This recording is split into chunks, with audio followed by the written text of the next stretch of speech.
You got something. All right.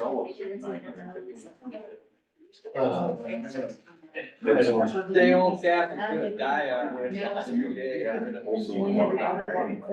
that's a goal. All right, I will call the joint listening session of the Board of Supervisors and the Zoning Commission to order. And our first item is approving the agenda. These are joint meetings, so the Board of Supervisors are here. Is there a motion to approve the agenda? I'll make a motion to approve the agenda as presented. A second.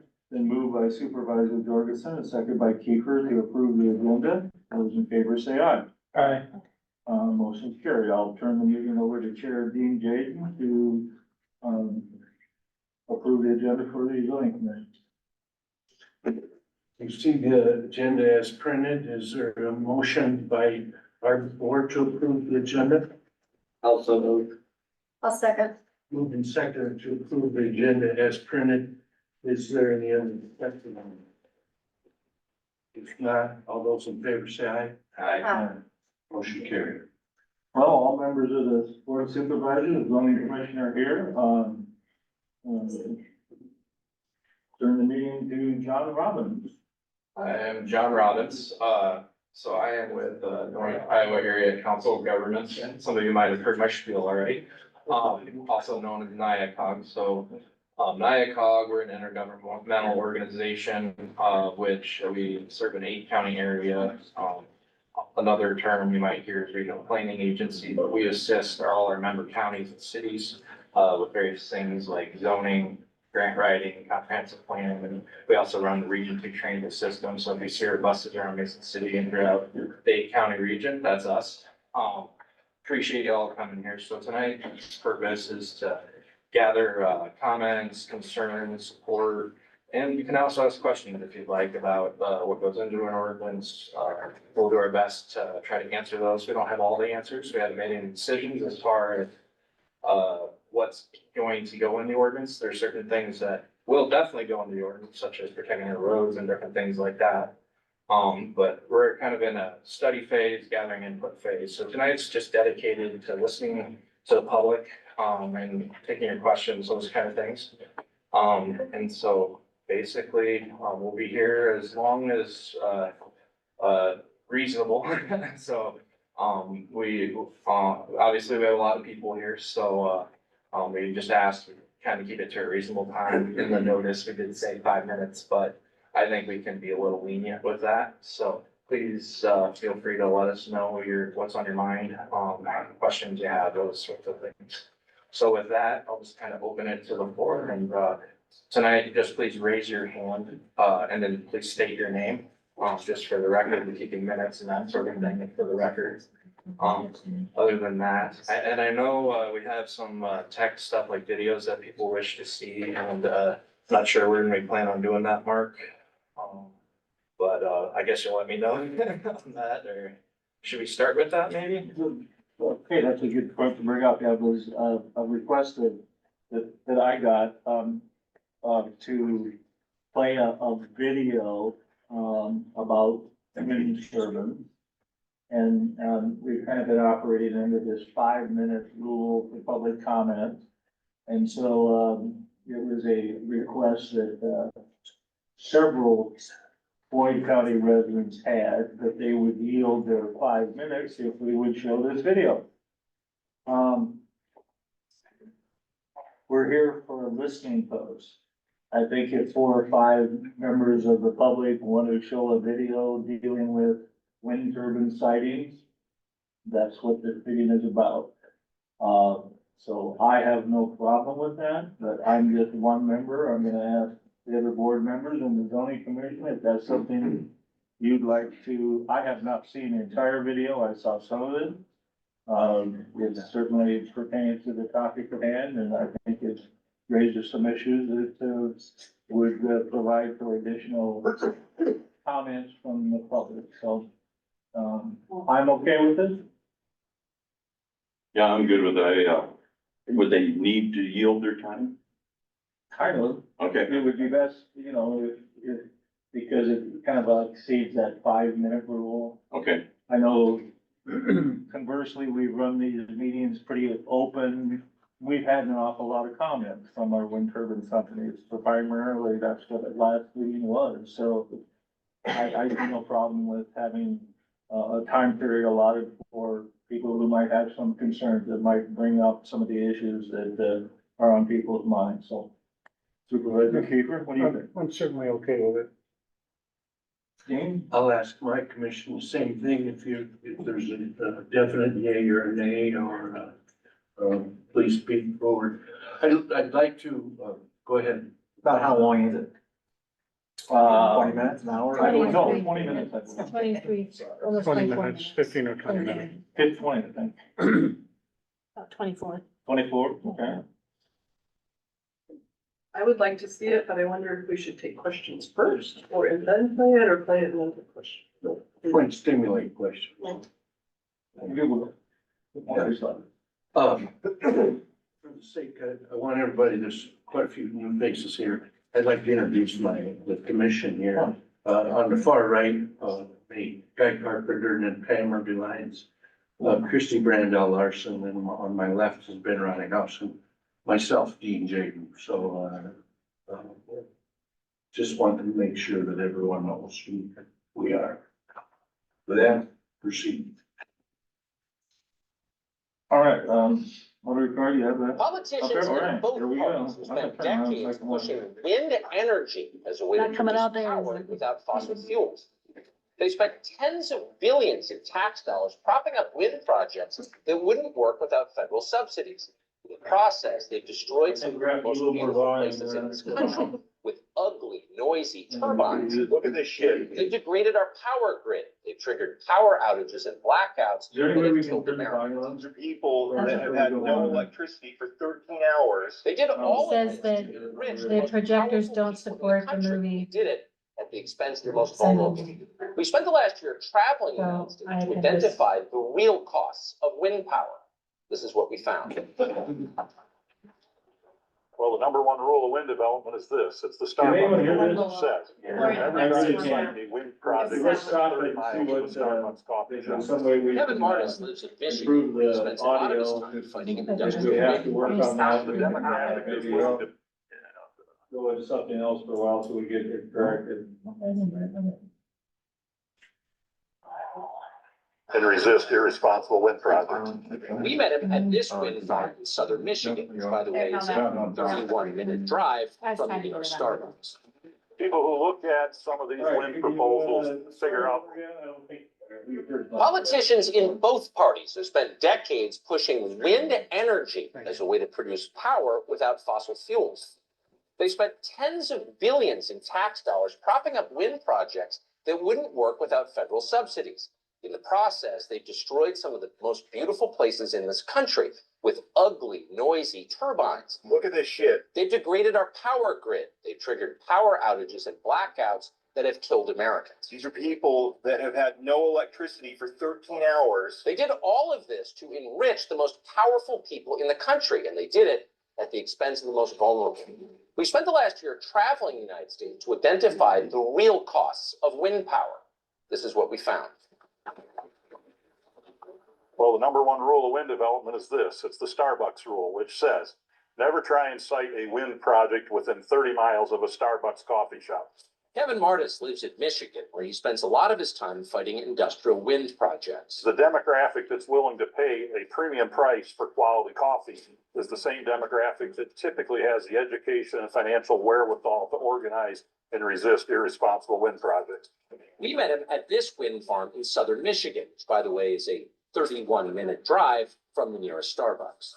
People who look at some of these wind proposals figure out quickly that one of the reasons their community is being targeted is it's poor and they're perceived as being desperate for revenue. They just think we're a bunch of rubes and hicks out here. Since the very first American wind farm started spinning in New Hampshire back in 1980, the most powerful supporters of so-called green energy have successfully prevented wind farms from being built near their homes. There is a strong consensus that global warming is being accelerated by the burning of fossil fuels. When developers proposed a wind farm in Nantucket Sound that was within view of Ted Kennedy's Oceanside compound, These 130 wind turbines will be producing clean, renewable energy. Kennedy used his ample political power to crush the project. Ted Kennedy and his friend Ted Stevens from Alaska and a number of other people tried to sneak amendments through that would have killed Cape Wind. Those windmills were never built, nor was a proposed project off the Hamptons. That was scrapped in April of 2021. There's a group of wealthy people with strong green sensitivities, but the second it comes to destroying their view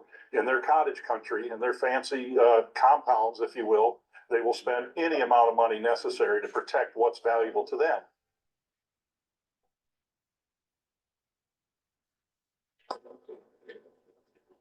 The consequence of this affluent NIMBYism is that the high cost of green energy falls on poorer places, places like rural Iowa, home to Mike and Tanya Lamb. Welcome, come on in. It is our dream home. But we have been inundated with wind turbines that now have really honestly destroyed our peaceful country living. The Lambs built their home on 120 acres in western Iowa back in 2006. For more than a decade, they were happy there. But then, in 2019, the wind farms came. This is our view from our dinner table. Turbines every direction. And, you know, we get a lot of shadow flicker in here too. I mean, just imagine being in a room and someone's turning the light switch on and off, on and off, on and off. I mean, and it's in the middle of the day. Well, it's actually in the morning is when it's the worst. And it almost makes you dizzy. The Lambs never consented to any of this. No one asked them. None of the turbines are on their property. But because of its vast size, the project is visible and very audible from thousands of feet away. How much money do you make off that turbine right there? Oh, we make absolutely nothing Zero. off that. Nothing. No. That's on our neighbor's property, our absentee landowner property. And there's no rule saying you can't destroy your neighbor's property value by putting up giant wind turbines in all of their windows? No. No, there's no regulations in this county. No, I don't wanna prevent our neighbors from making money, but I guess I would feel kind of bad if I was making money and they couldn't sleep at night. Hello? Not sleeping at night is just one of the things the Lambs have had to suffer with. It's a vibrating, beating, thumping noise. And it's just constant and it's very repetitive. And it's just, you just can't get away from it. You can't escape it. And we know that there's health concerns out there. And I just quite frankly don't want to be the guinea pig. I mean, we have the liberty to go to work. We don't have to be here 24/7, but Our animals are here all day, every day. They can't get away. The coon hound used to sleep outside on the front porch. And when it's really loud, he comes in the garage or he'll ask to go down the basement. And he'll sleep in the basement. And then if it's loud enough, we'll be sleeping in the basement with him. Many times the noise has been so loud that it forced the Lambs out of their own home. there was a night in 2019 and it was late fall, maybe early winter. I just woke up and I thought, what is wrong with me? And the pressure in my ears was just like, I just gotta get out of here. So, and I think I left and you stayed. And you probably went to the basement, but I went and drove around for an hour and I was pissed and I just thought, this is not the way to live. So how did it happen? Well, it happened the same way it always does. It's the exploitation of the weak by the powerful. In this case, the wind company is called Mid-American Energy. It's owned by none other than billionaire Warren Buffett. They come in at a time where the commodity prices was low. So it looked very appealing to some of these farmers because, grain and soybeans has been depressed for the last 3 or 4 or 5 years. They weren't making much money. The farmers make money for each wind turbine they agree to, but due to lax regulations and weak zoning rules, neighbors have no recourse when their quality of life is destroyed by the turbines. There's really no protection, period. By the time they realized they needed ordinances, it was too late because the wind company had all their Paperwork done. Yeah. They started constructing the turbine. Wind farms only exist because they're heavily subsidized by politicians with your money. They wouldn't exist otherwise. Warren Buffett himself has publicly said that. He said wind farms, quote, don't make sense without the credit. That's your credit. The subsidies are huge, and so are the projects they finance. With no chance of being approved near Malibu or Greenwich or in the mountains of Aspen, the development invariably happens in poorer parts of the country. The number one place for wind farms is Texas. But the question is, what happens when the turbines stop spinning? This is Abilene 71 for New Country Q105. Look, you're in my prayers. I hope that you stay warm. I got to go check on my wife and, my daughters, make sure that we're keeping them, plenty warm. We're in the middle of nowhere in Texas. We're trying to find a place just to sleep tonight. Everything is sold out. There's nothing available. It's now expected to be the largest insurance claim event in Texas history. This winter storm totally overwhelmed the power system in Texas. But I can tell you this morning, nearly 4.2 million Texans still have no electricity. Texas has the most wind power capacity in the United States, but the Texas turbines, which are not winterized, iced up during a cold weather event in February of 2021. Electricity output collapsed. Texas regulators ordered rolling blackouts Monday as an Arctic blast has frozen wind turbines. There's no water in the hotel. You had a fair amount of icing on the turbines that shut down some of them because they got iced up. Chuck DeVore is the vice president of the Texas Public Policy Foundation. Oldest part of the storm came in and demand soared. And what happened was the grid, under the strain of the demand, began to short out. Oh, wow. This is one of the coldest times I've ever seen it. We've been below freezing since Thursday. Harlan Coates' family owns land outside of Big Spring, Texas. The family leases some of their land to wind developer. We're standing here in the energy capital of America. You've got a refinery there, Big Spring, Texas refinery. There's transmission lines going across our head here. We've got wind turbines there and a pump jack right here. And the crazy thing is I've been without power for 2 days and we've got all this power here. And the reason is these wind turbines are not spinning. You have all this federal and state subsidies for wind and solar that have caused an overbuilding of wind and solar in Texas. It's cheap energy. Big companies love it. They love to virtue signal with it because they say, hey, look at us, we're zero carbon, right? And what they really like, of course, is that really cheap wind energy. What they're not paying for, though, is the reliability of the grid. The Texas grid, like the California grid, is becoming increasingly unreliable and difficult to maintain, difficult to keep that power in a steady basis. This 20-year-old turbine is leaking oil. Doesn't look too green to me.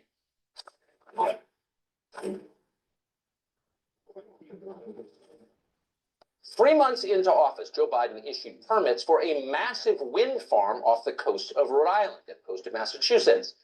Those permits gave foreign wind power companies, companies based in Spain and Denmark, permission to develop Vineyard Wind 1. That project will cover more than 160,000 acres of one of the most productive fisheries in the country.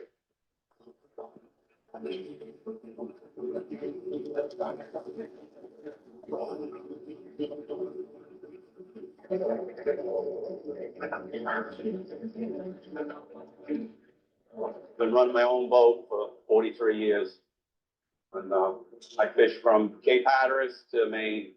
The last 10 or 15 years, it's been almost exclusively squid. I fish all of these areas in the summer. This is Nantucket, this is Martha's Vineyard. All of these little things, they're all squid marks. The Vineyard Wind Farm is going to be in this area. So rather than wreck Barack Obama's oceanside view from his estate on Martha's Vineyard, the government decided to place the wind farm 15 miles off the coast in one of the best fisheries in the United States. Ultimately, the wind farms are going to take 50% of my life away. They're going to take the whole summer fishery away. And I don't know what we'll do after that. Wind turbines are devastating to wildlife and to commercial fishermen. The noise caused by the building of the turbines limits the ability of fish to coordinate their movements. Effectively, they go blind. In the UK, wind farms were blamed for whales that washed up on shore. They also pose serious safety hazards for mariners who have to navigate through them. Basically, all of the summer squid fishing grounds are slated to become wind farms. Megan Lapp is the general manager of Sea Free Shoreside in the fishing community of Port Judith, Rhode Island. This is one of the primary squid ports in the United States and in fact the world. Slug. Commercial fishing in the United States is hundreds of years old. It's one of the, if not the oldest industry in this country. And you're talking about displacing it for a 25 to 30 year wind project, which will bring with it permanent loss of the ocean, permanent ocean industrialization. That's good copies, these stretchers going back to 60. The commercial fishing industry works on renewable resources. That's why we've been here for hundreds of years, and we can be here for hundreds of years more unless our fishing grounds are paved by foreigners. And a lot of the offshore wind companies that currently possess leases in US federal waters are owned by foreign governments. You have Equinor, which is 67% owned by the Norwegian government. You have Ørsted, which is 51% owned by the Danish government. Then you have Vineyard Wind, which is 50% owned by Copenhagen Infrastructure Partners. It's foreign companies that will make a fortune off the massive wind power project. Yeah, fuck the wind farms. The conglomerate area of leases where Vineyard Wind is located is over 1,400 square miles. Yeah, you might have to run it down. Some of the best people I've ever met in my life work on these boats. They have fished their whole lives. It's a multi-generational business. It's been passed down from generation to generation, knowledge passed down for hundreds of years. So we're coming up on almost 100 years of one family fishing the same piece of ground. Tommy Williams and his son Aaron fish out of Stonington, Connecticut. That's Aaron right there. That's his childhood. It's a way of life. I personally don't have any other option. Because salt water is so corrosive, even optimistic estimates suggest that the lifespan of an offshore wind turbine is less than 3 decades. You're willing to sacrifice an industry that's sustained itself for hundreds of years for a program that's gonna last 25 years. It's not gonna work. And you're sacrificing something that's proved itself sustainable for hundreds of years. If you're so for wind and it's really what you want, stick one up in your driveway, right in the middle of your driveway. Put that thing up and you can listen to it whine. You can watch the lights. You can take your car and try to drive around it every morning to get out of your driveway, because that's what we're gonna have to do.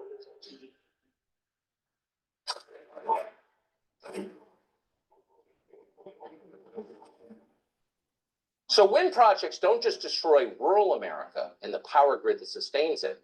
Wind projects also have terrifying environmental costs. We have documents from the federal government and other studies that show that hundreds of thousands of birds are killed every year by wind turbines. Lisa Lenoz is an environmentalist and president of the Wildlife Energy and Community Coalition. We're seeing eagles killed, golden eagles, bald eagles. We're seeing songbirds in large quantities being killed. Wind turbines kill so many endangered animals, particularly birds, that the Obama and then the Biden administrations issued waivers that exempt the industrial wind companies from the Endangered Species Act. But it's not just birds. In 2003, there was a discovery by accident that there were a large number of bats at the base of a turbine facility in West Virginia. The tips of turbine blades can move at speeds up to 200 miles per hour.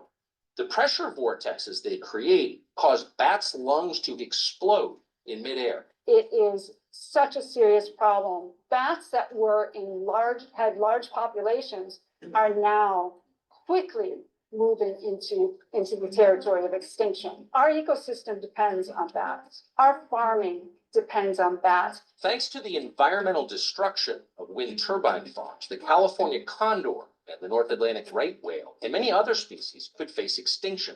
All this for a source of energy that isn't even commercially viable. This is not about the environment. This is not about climate change. This is not about getting us off fossil fuel. This is not about reducing our emissions. This is purely about money. That's why these projects are being built. There's an enormous amount of money. It's JP Morgan, it's Goldman Sachs. They're heavily involved in expanding wind energy in this country. So how do the power companies get away with all of this? Because they're powerful and they're ruthless. My name's Esther Reitman, and I'm from rural Ontario. In 2009, there was a pamphlet, and it said that there would be some turbines built in our area. A local couple had alerted our Ministry of Natural Resources that there was a eagle's nest right where 3 turbines were going up. They thought that the government, the Ministry of Natural Resources, would protect it. Instead, what the government did was hurry it ahead so that on New Year's Day, which no government official works on New Year's Day, that's when they have issued permit to Next Air Energy to remove this eagle's nest That's not peaceful. That is not peaceful. I know. I filmed next era removing the bald eagle's nest. If I was you, if I was in your place, I would step down and say, I am not doing it. Yeah, exactly. Feed your family bird's nests then. On the video, I created a image that I had used, and it was their logo parody to read Nextera Energy. I was sent the cease and desist letter, and I didn't respond. All I did was post their letters up online so everybody could see what was happening. This is how they operate. So on the 14th day at 9 o'clock at night, a guy came to my house and served me with the lawsuit. If this was like a third world country, I think they probably would have just shot me, to be honest. This is what I would call like legal warfare. This is a way of getting opposition out of the picture. It's just to silence them, to scare them that they'll lose everything. You know, your family will lose everything. That should scare you enough.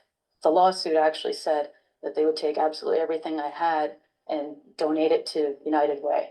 I didn't have much. I had a used old car. We were renting, and I had a couple little kids. I mean, I guess they could take it all. It would be kind of strange to have United Way take all that. We knew that if the turbines went up, we were going to leave, which was a really hard decision. NextEra did succeed. The turbines themselves are what pushed me out. It wasn't so much the lawsuit. I would have fought that to the end. I can't fight physical machines. I haven't been back to Ontario. Not even to visit family or friends. And NextEra never dropped the lawsuit. They let it hang. So it hung over my head for a good 5 years. If NextEra comes to your community and plans to put in large wind turbines around your home, fight with everything you have, absolutely everything. That can be protests to legal action to whatever you can possibly use. Because once they're up, you can't take them back down again. Governor Cuomo, New York governor, he wants to set up these wind farms. I think they're offshore. Wind power, renewables, I support. In 2019, the state of New York enacted its own Green New Deal. The legislation required the state of New York to derive 70% of its energy from so-called renewables by the year 2030. Skeptics say much of what the state is doing is not so much about developing green energy as it is about politics and boosting a few special businesses. With surgical precision, Democratic politicians in New York and the wind developers they represent foisted these projects onto politically disfavored areas, places that vote Republican, like the heavily Republican coast of Lake Ontario in Western New York. We're very old-fashioned, Constitution-believing, Bible-thumping residents here. That's what we are. Lynn Johnson is a legislator in Orleans County, New York. Governor Cuomo and out-of-state wind developers, one called Apex Clean Energy, spent years trying to construct a massive wind farm near her home. To put 50, 60, 70 turbines in a very small square mileage area would just devastate our town. There's no question this is about punishing rural, conservative voters who don't see the world the same way as some of their fellow citizens in Manhattan or in Brooklyn. Rob Ort is a state senator who represents the area. But we had some local stakeholders here who did a great job at pushing back. To have a governor come in as a dictator, which is what he did, tell us what we can do with our land. And basically, the people rose up and they cried out. He thinks we're a bunch of rednecks. John Ricci led the opposition to the proposed wind project. Let's not talk about Cuomo anymore. It's Albany. It's the Albany bureaucrats, the majority of which are all downstate folks. They look at this as the tundra. What I've done is I've marked the areas where there will never be wind turbines. And it's the Capital District, Southeastern District, which is like Westchester, the metro area in Long Island. And the reason is because there's too much money here that they can fight this kind of thing. And most of the assembly members come from this area of the state. The project is called Lighthouse Wind, and it's enormous. If constructed, it would cover more than 10 miles of apple orchards and cornfields on the southern shore of Lake Ontario. We have all these protections under the U.S. Constitution. One protection we don't have is that the U.S. Constitution doesn't require a state to not be stupid. That's one of the bigger reasons that, we decided that we had to fight this thing. Ricci founded a group called Save Ontario Shores, SOS. The group took over town governments and launched a media blitz. It convinced voters to resist the industrial wind projects. Thanks to Ricci's advocacy, 90% of town residents opposed the project. So you can imagine 47 700-foot tall turbines with blinking red aviation lights every night. And you can see them all from here. You can see them all from here if they were to have gone in. Grassroots organizing worked. Apex Green Energy suspended their project. It was a major defeat for Governor Cuomo and the industrial wind energy he represents. But the battle didn't end. And so what did the power brokers and elites in Albany do? They changed the rules. Good afternoon. When the governor found out that we were winning, he asked the developers and the lobbyists to write the new regulation. Cuomo and state-level Democrats responded to Ricci's victory by rigging the system, by ending democracy in the Republican portions of New York State. They snuck a provision into a budget bill that centralized the approval process for all future wind power projects. Albany now has the power to bypass all local opposition. This state, it's not a democracy, it's a socialist republic. Democracy's great, so long as you get the outcome that you want. And when you don't, well, then you just change the rules and subvert democracy. Save Ontario Shores joined a lawsuit to have that regulation overturned and democracy restored. But for now, they're at the mercy of wind developers. Most things we hear out of Albany is, yeah, we're going to do this for the greater good. Well, that smacks of, and it sounds a whole lot like fascist talk to me. Yeah, we're going to do this, and we're going to ruin your life, but it's for the greater good, and you should be happy about it. I'm still pissed off that after 8 years, I even have to fucking think about this. If they decide to turn the project back on, they're really in for a war. The effect of this? Strained power grids, blackouts, the possible extinction of endangered animals, and more than anything, the degradation of the quality of life for Americans throughout the country. Is this coming to you, to your neighborhood? Likely so.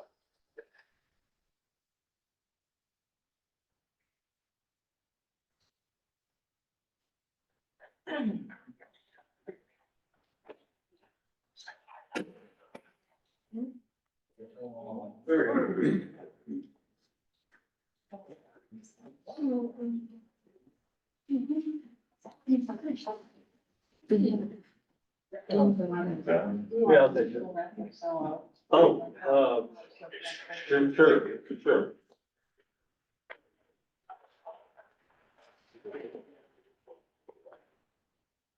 Well,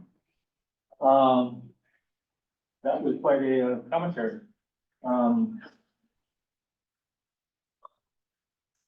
Suppose we can move on to questions, further comments, that sort of thing. So I got, That's what's saying.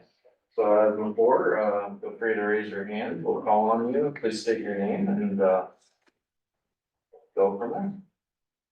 Hi. Thank you all for this opportunity. I have an apology to make. I did not realize this was a joint meeting, so I think we gotta share. So I only made 5 copies of some information I'd like you to have.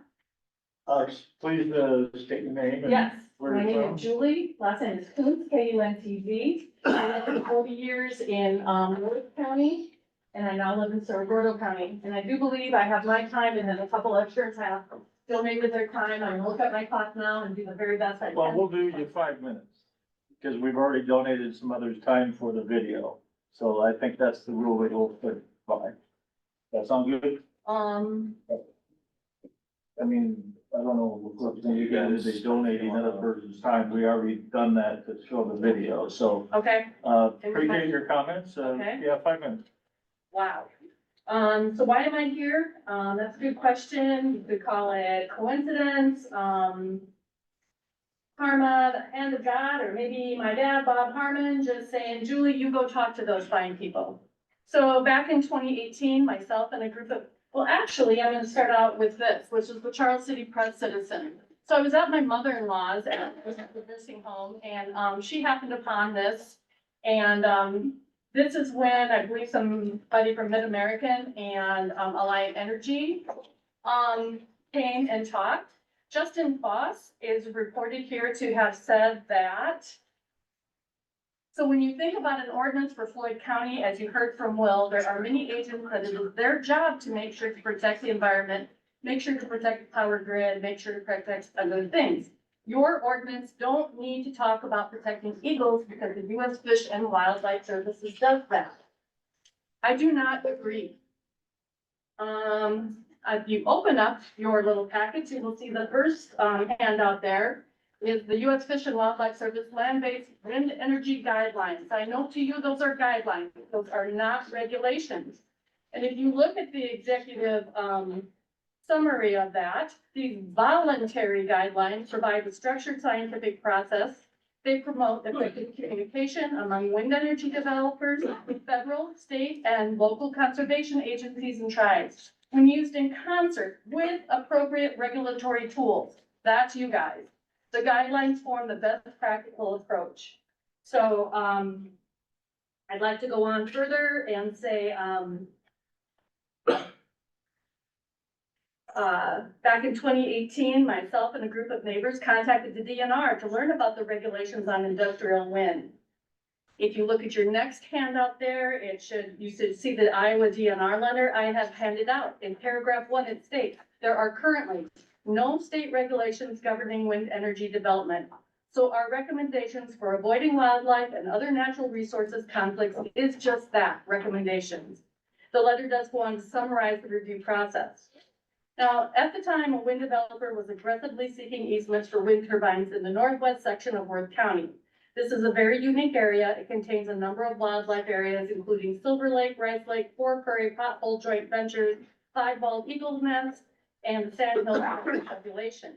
So if you look at the next letter that I have on there, dated June 7th, 2019, this gives the DNR specific recommendations for that project area. If you'll notice in the second paragraph, it is said, it is noted only a small portion of the project boundary is not impacted by these recommendations. So if you take all these recommendations together and overlay them on a map, and if you turn the page there, you will see the first map, which should look like this. Okay. And what that is showing all the woodland, grassland, waterland areas in that specific project area that they're saying, shouldn't, and the buffer areas that should be there. The next map is the not permanently protected wildlife areas and other public lands. So they don't want to put there. This is from the Iowa DNR. The next map is the prairie potholes up in that northwest section of Worth County. And then the last map is an overlay of the, there's actually 6 eagle's nests that affect that area. So the last map you will see is if you put all of these things together, you will see a map there and you see all the places that would be appropriate according to the Iowa DNR that would be suitable for wind turbine development. Do you see all the yellow dots on that map? You do not see any yellow dots, right? That's because there are no yellow dots. No area was deemed suitable. Well, now this isn't going to work very well for the wind developer, is it? And they do not have to follow these recommendations, and they don't. What they do is their own, and I quote, high-level desktop review. Please see the next handout, and this is the developer's conclusion. The developer in this case was in Invenergy, and their site characterization study resulted in intensely studied footprint with, quote, industry accepted setbacks to protect the sensitive areas. They put in their own rules and regulations. So if you go to the next page, you will then see what Invenergy decided would be appropriate siting. And you see it filled with yellow dots. You even see yellow dots outside of the project area. I don't quite know how that works. So can you imagine if I was out fishing and I caught over my legal limit of walleye and the DNR guy came up and I told him I'm applying fisherman accepted industry standards? How would that work? When the wind developer was asked if a project was ever stopped because of environmental concerns, they did not answer. And then the last, wind and solar ordinance need regulations to protect our natural resources. We need to follow the experts, that is the Iowa DNR, U.S. Fish and Wildlife Services recommendations, and not rely on a multi-billion-dollar out-of-state corporation to have our county's best interest at heart. To me, this is a no-brainer.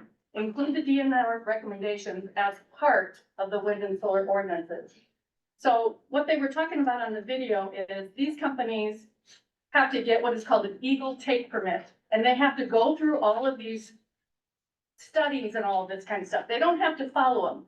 But they, in the end, they have to get an Eagle take permit. If they don't, they can be fined.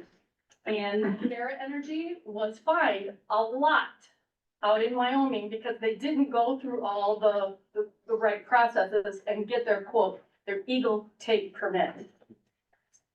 So, how much time do I got left, guys?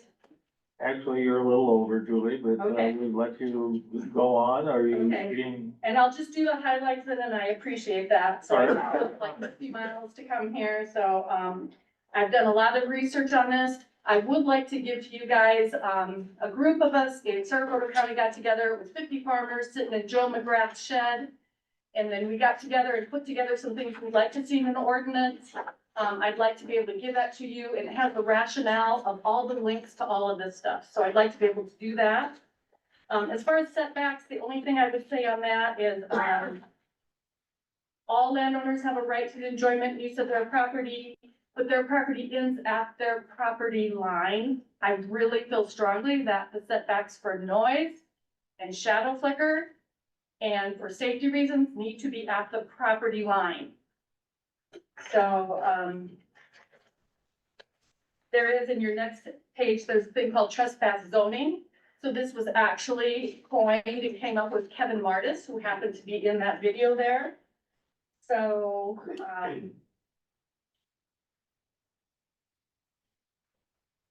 why are the two different numbers between a setback from a house and a property line? Shouldn't my family and I be safe on any part of our property as we would be in our home? Shouldn't I be able to go out and garden? Shouldn't my husband be able to be out working on his tractor? Shouldn't my kids be safe playing in the land? If I have a piece of raw land, why should the setback property to the property be less than the distance afforded to a house? Because of this difference in setback distance, I'm being robbed of the ability to safely build and live on that property. So that's just saying those setbacks should be at the property line, not at the house. So make it large setbacks from the property line, make it low noise limits, and then allow the people within there, allow the companies to go in and negotiate. What that does is it protects everybody. It gives those small landowners some negotiating ability, but the property, the rights end at the property line. I have a whole section on sound. I won't go through that. Decommissioning, you know, that's another thing. You gotta get your I's dotted and your T's crossed. I have information here. We're in McLean County, Illinois. Invenergy, a company that I believe is currently working here, was made to do a study. And I can send this all to you. This was on 450-foot wind turbines. And they came up with an amount of, to take them down, less the salvage value of like $52,800 per turbine. That's what they said it would cost. Where from the American experiment, using data from Xcel Energy, it is estimated $532,000 to decommission a single wind turbine. Interestingly, I think it is here, going back to that McLean County, Illinois.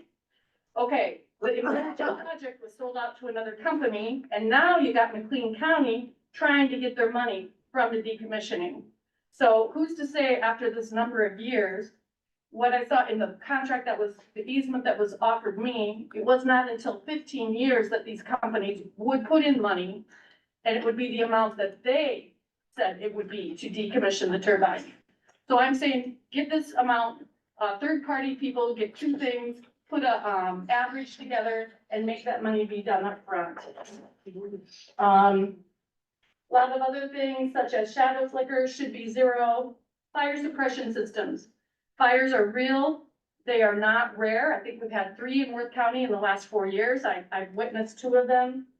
After one of them, went and measured, and there was a 2,300-foot debris field into the next neighboring field. How far? 2,300 foot. I took that little measure master, you know, that little, yeah. So fire, you've heard about the radar activated ADLS lighting systems. Drainage protection is huge. Radar interference, I can give you things on that. So that's a big thing. Beware of false prophets. This is my last thing. So the Iowa Environmental Council, they are a lobbying group. They are a mouthpiece for big wind and solar. So be mindful of that. And, you know, look at what their recommended ordinance is. And that will tell you right there that they're working for the wind and solar companies. And I appreciate the extra time. Thank you. All right, thank you, Julie. Then you cited a number of things that you were going to pack, as you were going to send to the zoning commission and the board. And Yes, let me know where to send that and I. yeah, we'll do that. Thank And, you. I thank you for appreciate your it. comment. I appreciate the time. Yeah. You were allowed 10 minutes and I 20 seconds. appreciate that. I'm so thank sorry. you. You bet. Yes, it's your name, ma'am. Can I get my extra 5 minutes to her, because I really want to hear about the sound stuff. I have tinnitus, and I really want to hear about the sound. You wanted what? To hear about her sound, what she found about the sound, because I have tinnitus, all noises, and it arrests my headaches and ears. So I want to hear about her sound thing. Okay. Okay, Tell let's us, talk about sound. Julie, Mhm. could you limit your remarks to sound Yes, as requested? How long do you think it'll take? less than 5 minutes. It'll take less than 5 I minutes. do to believe talk so. about it. Certainly, you have a document that you have to give us. I did give this to you. It's in your file, and so I will, when I do my talk, I will, one is that one right there, That'll be fun.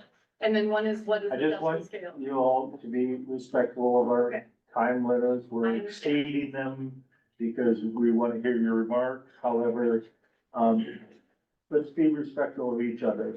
Okay, We've talked about sound before, okay. so Okay. go ahead. You've got, So can I ask you what, yes, well, I don't know, maybe I should, is there I'll just do this and then you see how it happens. all right. Among the most prevalent complaints. I'm gonna stop you when you get to about 4 or 5 minutes, but Let me that's a know, lot. put up 4 and then let me know. I'm gonna stop you at Okay. 4 minutes. Okay, The time's telling me. okay. So sound, these effects are real. Sound is energy. It's a force. 2 public health boards have declared noise from industrial wind turbines a human health hazard. That's Brown County, Wisconsin, and Madison County, Iowa. And I will give you peer-reviewed scientific journals reporting physiological health impacts. Even the wind industry admits that some people are annoyed by the sound of wind turbines. Now, their claim is that the people that are annoyed just don't like wind turbines. Well, to me, this concept just, I'm sorry, but it's stupid, because if a person finds himself annoyed by something, then why are they going to like it? Should a person have to live in their home with a constant annoyance because a neighboring landowner, who 80–90% of the time is an absentee landowner, wants to collect a check? Now, it's true, not everybody is bothered by the noise. It's been explained to me that it's a lot like seasickness. Some can be on a big boulder ship, there's hurricane. Others might have a little nausea or feel a little off, while others are puking their guts out. We heard from a gal in Sarasota County that had cochlear implants. That was powerful. There's a family in Worth County that cares for special needs children. They live by wind turbines. They report that the children on the autism spectrum are particularly bothered by the sound and shadow flicker. So what's the acceptable level of sound? So there's a handout there that talks about what is the decibel scale. Now, it's important to realize that because of the large range of quantities measured, a logarithmic scale is used. A 3 decibel increase means the sound energy is doubled. A 20 decibel increase means the sound energy is increased by a factor of 100, okay? The World Health Organization recommends night exposure should not exceed 40 decibels. I'm telling you, sound is complex. If you're gonna hire an expert anywhere for any aspect of the ordinance, sound is where I would suggest doing so. We did this in Worth County, and I can get you that. We hired Stephen Ambrose, acoustician. And I have given you there a sample noise ordinance based on his work with review by Rob Rand and Richard James, the top of his field. Not only are the sound levels important, but the descriptors, how you phrase it, is key. L max must be used as the decibel descriptor. L max is what people complain about, not an average reading of LEQ like the wind industry likes to use. Sound, it's complicated, it's important. If you have any questions or want additional information, I will sure try to get them to you. there's a lot with sound. It's very, very complex. And I would refer you to the Worth County Ordinance or that sample one there. And again, in what I will send to you, there's a really good, and John, I know I sent it to you before, a very good overall, paper from Punch and James. And if you read one thing on sound, I recommend that you read that, Punch and James. That's it. Did I make it? Actually, yes, you did. Thank you. Did you I hear that? appreciate the time. Thank you. Did the county resident, did you hear that comment? Were you understand that? There's a couple of things in there I didn't understand that I have to learn about this LMAC, and I don't know what that is, but, Preach it. okay, all right. Yeah, It's like a comment in the back. yes, My name is Mason Colbert. I live in Floyd County. I have, Mason Colbert. yep. Thank you. I have a wife with hearing impairment and 2 kids with hearing impairments. I've personally seen the sound at a friend's place. My kids can't go there anymore because of the distance of the wind turbine from the house and the effects on my 14-year-old and 7-year-old. I have actually seen it. The sound thing is a big deal, especially and I thought it was vibration, but I think it actually is the sound for them. That's all I have to say about the sound. It is very important, and I personally seen it. And it's down on, the turbines are down on 240th Street and my farm just up the road from it, which at a distance, it's fine. They don't really have any issues, but when you get too close, it gets very sick. Yeah, I live on 240th Street. I know you do. I And drive by your so, house. some of those turbines on the property that my family has an interest in? What's that? Are some of those turbines that? No, it's a friend of mine. We have livestock at his place and we go out there to work the livestock and the kids. The oldest one that doesn't have a hearing impairment, she's fine. The other 2 can't come. And so we just don't bring them. Can I ask how far that place is from? I couldn't even guess. Just curious. I can probably figure it out. I guess maybe 1,000 feet. All right, thank you, Mason. Thanks for your time.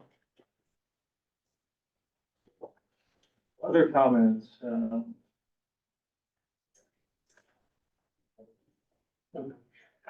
Yes, Caleb McGregor. yeah, hi. I live in southern Floyd County. I just wanted to bring up a couple thoughts, I guess. I don't have a big spiel, but, if everybody in here wanted to raise their hand, who's a landowner In this county? in this county? How much land? Yeah, how much land? Doesn't matter, any land. Okay, if you look around, what's the average age? The average age landowner in the state of Iowa is over 65. I have 3 little girls. What do we want to have for the future for them? Because once you build these things, they're here forever. And here's another thing I want to bring up. I guess I got 2 more things. At my old job, I used to hear from farmers quite often. And of course, farmers are always very positive, unless they're upset.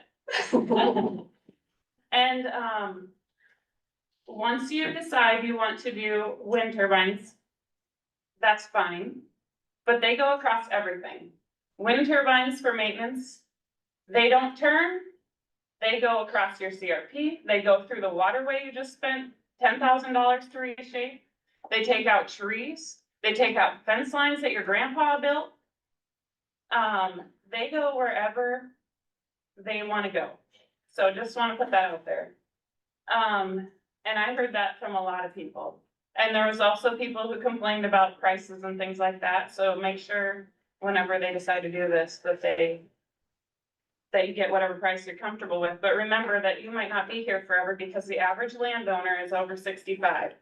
So when you make your decisions, remember that it's going to affect more than just you who own the land, because my husband and I are trying to farm, but man, there's not gonna be a lot of young people buying land, so you have to, at $15,000 an acre, it's gonna be, a lot of it's already getting bought out by foreign investors. So how do we protect the people that live in acreages, that, have smaller farms, that maybe work in town, that can't afford to buy 120, I mean, even they were 120 acres on that video, and they weren't immune to it, so just throwing that out there. And then I did have one question. Where is the energy going that we do produce in our county? Does anybody know the answer to that? If like the wind that we have in our county currently, who uses the energy? Cause last I knew it went to Chicago or somewhere in Chicago, east of here. We don't have the Mid-American representative here to answer that question directly. However, electricity gets on the grid. I'm Mike Carter. Yes, I've been in the renewable energy business for 25 years. Renewable energy gets on the grid and it gets off the grid as soon as it can to be used as soon as it can. Now, who bought that electricity? I mean, sometimes a contract might be in Chicago and they're gonna get electricity off of the grid. But was that electron, there's no such thing as a green electron or a renewable energy electron. An electron is electron. Electricity gets on and off as soon as it can. So the first person that calls for that electricity from Floyd County, might be in Floyd County, might be in the next county, might be in Dickinson County, who knows? It's gonna get off as soon as it can, so. Mark? Yeah. Lloyd Campbell. Who is? That's Mike Carberry. Mark has been the regular meetings. I think he's been at all of them. He, represents a group called Bright Future Iowa. And they've come to several of our meetings. We just believe in good policy. Good policy makes good projects. That means proper setbacks, proper noise levels, proper, the ordinance. You know, you were talking about decommissioning. It needs to have a really good decommissioning plan in it that protects all of the taxpayers and the landowners in this county. And they put up, you require usually a surety bond. So they're putting up all the money that it takes to decommission it today. And you have that then reassessed like every 3 years. So nobody is left holding the bag. And so you have to, you know, when developers will do proper setbacks, they will do proper noise levels, they will do proper everything. It just has to be in the ordinance. And so if you create a good ordinance, you can get good projects. That's just plain and simple. So you work for the wind energy companies? No. We have a consulting company. I've been a policy advocate. I know Supervisor Kuhn from his years up at the State House. So what skin do you have in this? I don't. Then why do you come? You have to have something in this. We have our You just don't show up. Advocacy for wind energy. for renewable energy, so For wind renewable and energy. solar, wind and solar. Yeah. We just ask that when you want to speak, just raise your hand. We're just trying to keep it orderly. Please introduce yourself and we'll get your time. And so I end up, is there any more that would like to speak? Yes, Chair recognizes Scott Larson. Scott Larson. You just talked about, for ordinances. Well, 5 lobbyists from Representative Nextera and Invenergy lobbied for the bill 3169, wanting to take control away from the local governments and wanted to give it to the state and take away our powers, which got shot down, luckily enough, and did not make it through. So think about what the wind people are trying to do there. Going around the back door here, we want to be your friends, we want to be for you, but we'll go around the back door and make it so the state can make the regulations. We know where our state's at on some things right now, right?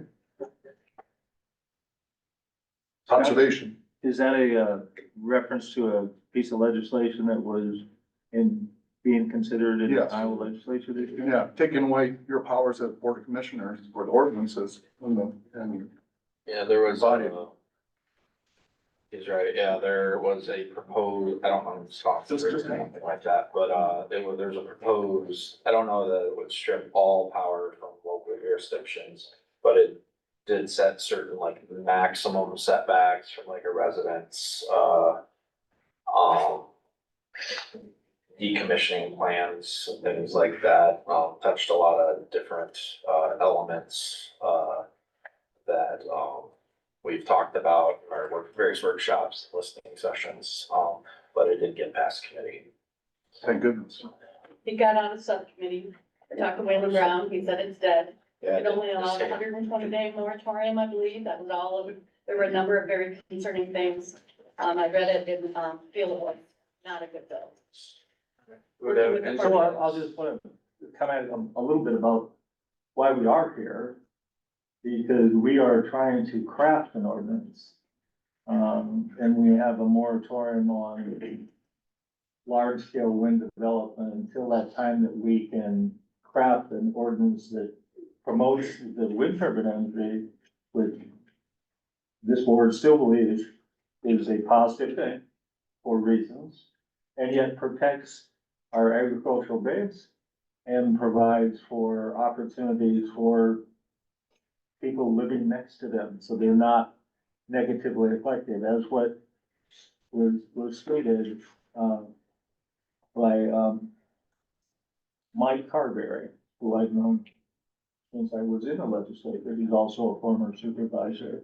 Our goal is to create a policy that is good policy. And I do have one question about that video that we watched, because it did show a lot about Adair County. And it talked about Adair County, but did they have anything in an ordinance prior to that?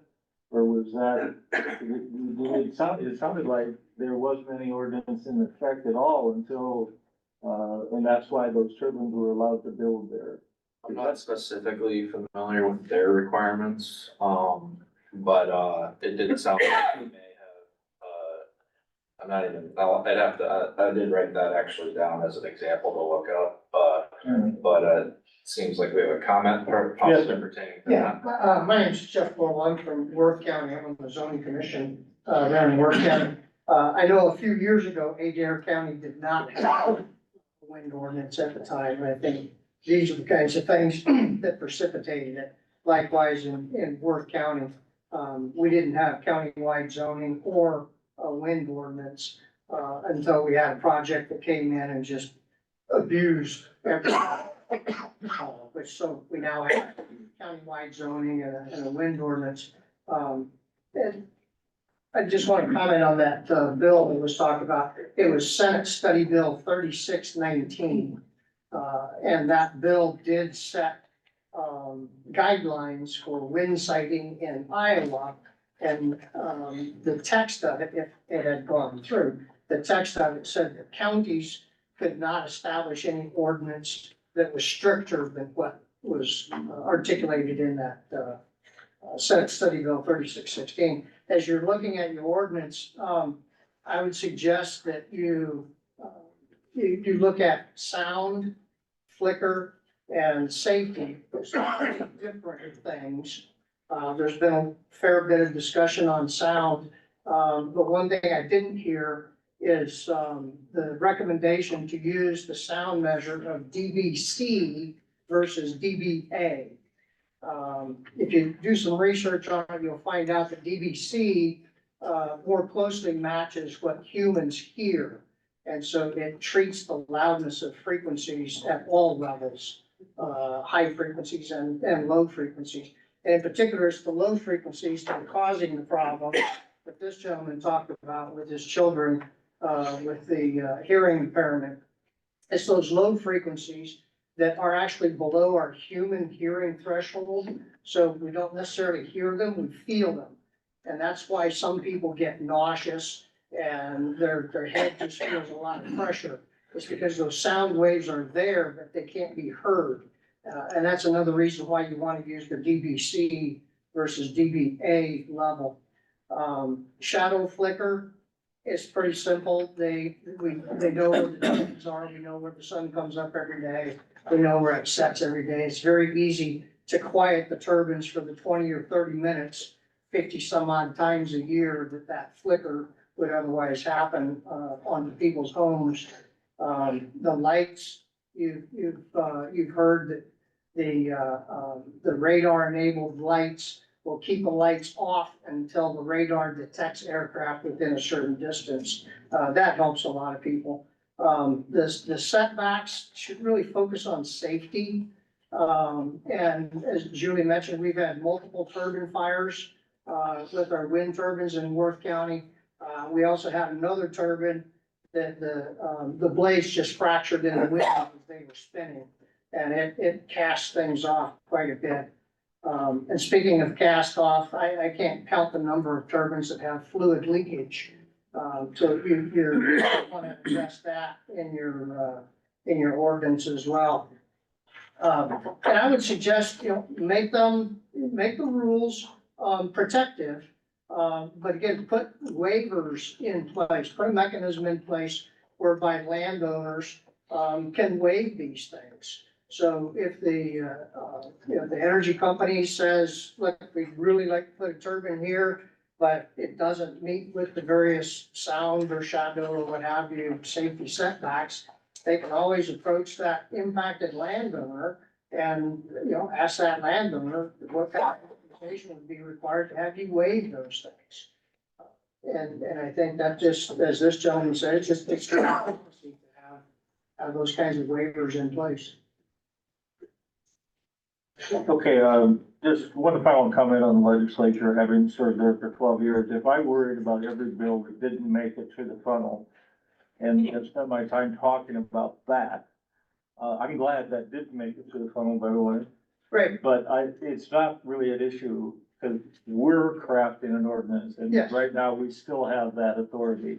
So, that's our goal. Yeah, I only bring it up because if it was introduced this year, there's nothing saying it's not gonna be introduced the next year, so it's. Okay, good enough.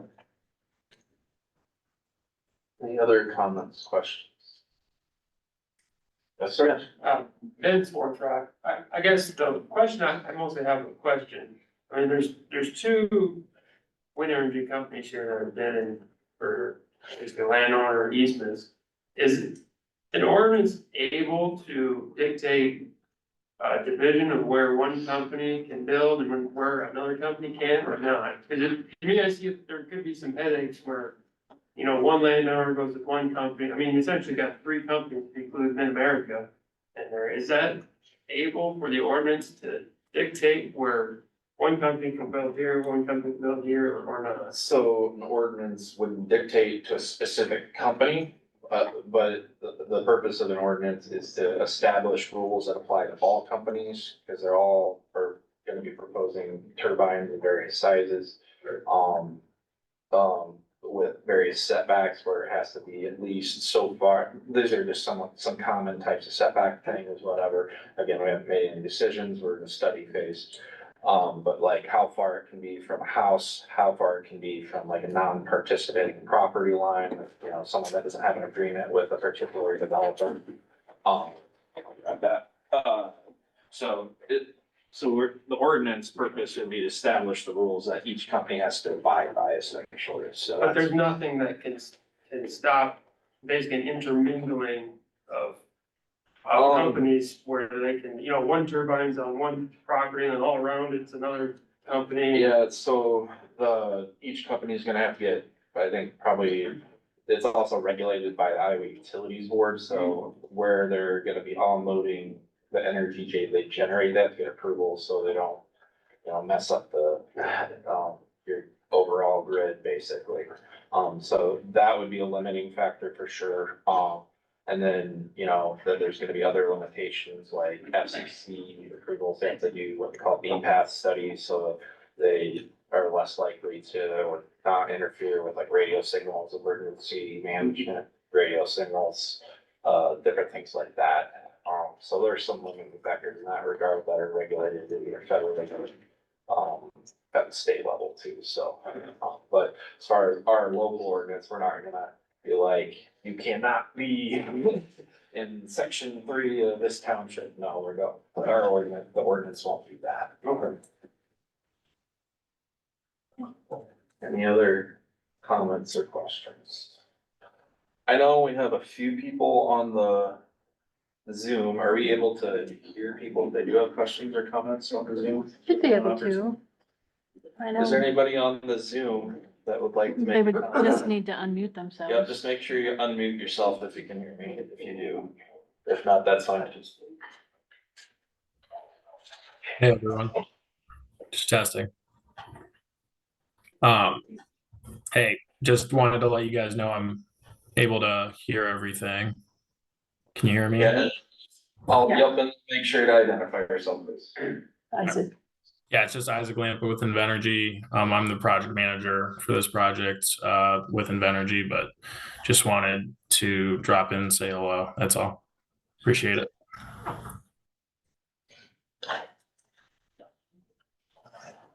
Give anybody else on the Zoom call an opportunity if you like.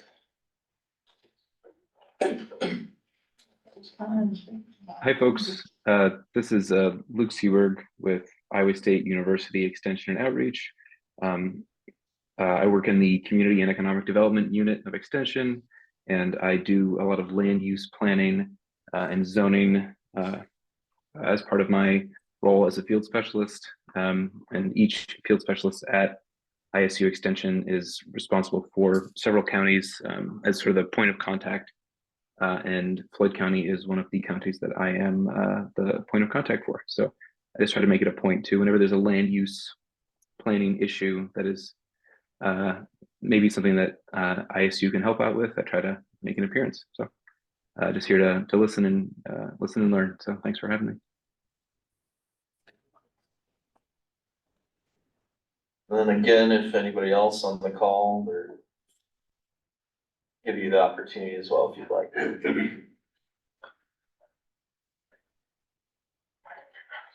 Just make sure you unmute yourself if you want to comment. Okay. Anybody in the room have any additional comments or questions? I got a question. There's these fires that happened. I know north of Rudd 2 years ago, 95% of the crop was out. And there was a fire that just started, and it went pretty good winds, I think that day, 30 mile an hour, better, somewhere in there, maybe even gusts. And that fire traveled from the north of Rudd, went into the Osage Blacktop, into CRP. I mean, it took just a matter of an hour, and there was hundreds of acres, just stubble that was burning. My question is, what happens if that happens? You know, when you see all the crops just dead ripe and that fire starts, who is responsible? Who's gonna stand liability of thousands of acres of standing crop that's burned?